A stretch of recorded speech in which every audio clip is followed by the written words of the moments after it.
CM Jagan కు కళ్ళు చెవులుగా వ్యవహరిస్తూ మొత్తం పోలీస్ యంత్రాంగాన్ని శాసిస్తున్న ఉన్నతాధికారికి సీఈసీ షాక్ ఇవ్వడంతో పోలీస్ అధికారులు ఇప్పుడు ఇది హాట్ టాపిక్ గా మారింది. ఇంకా ఎవరెవరిపై వేటు పడనుందోనన్న ఆందోళన వెంటాడుతుంది. 5 ఎస్పీలు 3 కలెక్టర్లు ఒక రేంజ్ డీఐజీని బదిలీ చేయడం ఒకెత్తైతే తాజాగా సీఎం కు అత్యంత సన్నిహితంగా ఉండే సిట్ అధిపతి కొల్లి రఘురామరెడ్డిని నేరుగా కేంద్ర ఎన్నికల సంఘమే అసోంకో అతన్ని పరిశీలకునిగా పంపించడంతో రాష్ట్రంలో ఐపీఎస్ అధికారులకు షాక్ ఇచ్చినట్లయింది. ఇప్పుడు ఇదే అంశం ఇతర ఐపీఎస్ వర్గాల్లో కూడా కంటి మీద కునుకు లేకుండా చేస్తోంది.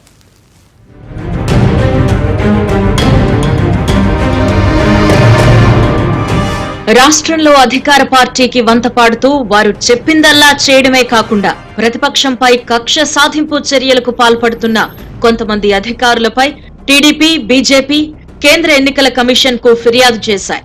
బీజేపీ రాష్ట్ర అధ్యక్షురాలు దగ్గుబాటి పురంధేశ్వరి ఏకంగా 22 మంది ఐపీఎస్ అధికారులు అధికార పార్టీకి తొత్తులుగా మారి పనిచేస్తున్నారు అని, వారిపై ఉన్న అభియోగాలను కూడా లేఖ రూపంలో రాసి కేంద్ర ఎన్నికల సంఘానికి రాష్ట్ర సీఈఓకు ఫిర్యాదు చేశారు.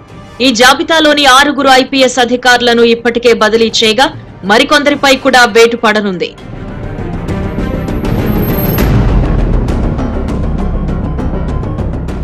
ప్రధానంగా చిలకలూరిపేటలో జరిగిన బహిరంగ సభలో కూడా ప్రధానమంత్రి భద్రతా లోపాలను కేంద్ర హోంమంత్రిత్వ శాఖ సీరియస్ గా తీసుకుంది.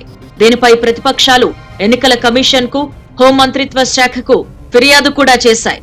తాజాగా సిట్ ఐజీగా ఉన్న కొల్లి రఘురామరెడ్డిని కూడా కేంద్ర ఎన్నికల సంఘం అసోంకు ఎన్నికల పరిశీలకునిగా నియమించింది. పురంధేశ్వరి ఫిర్యాదు చేసిన జాబితాలో రఘురామిరెడ్డి కూడా ఉన్నారు.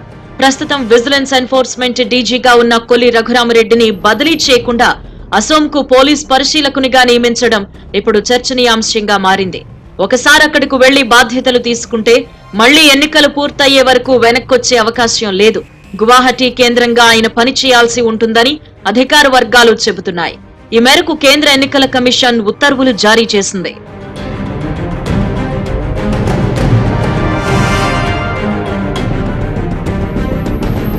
అసోంకు ఎన్నికల పరిశీలకునిగా రఘురామిరెడ్డిని నియమించడంపై ప్రతిపక్షాలు హర్షం వ్యక్తం చేస్తున్నాయి.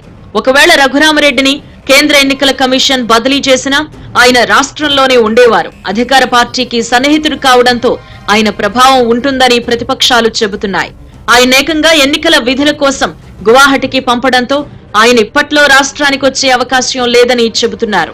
సీఎం కు సన్నిహితంగా ఉండే అధికారిని బదిలీ చేయకుండా ఇలా వేరే రాష్ట్రానికి పంపడంతో ఇప్పుడు వైసీపీతో అంటకాగుతున్న మరికొంతమంది అధికారుల్లో కలవరం మొదలైంది. ఎన్నికల సమయంలో నిష్పక్షపాతంగా ఉండకపోతే శిక్ష తప్పదని వారు ఆందోళన చెందుతున్నారు.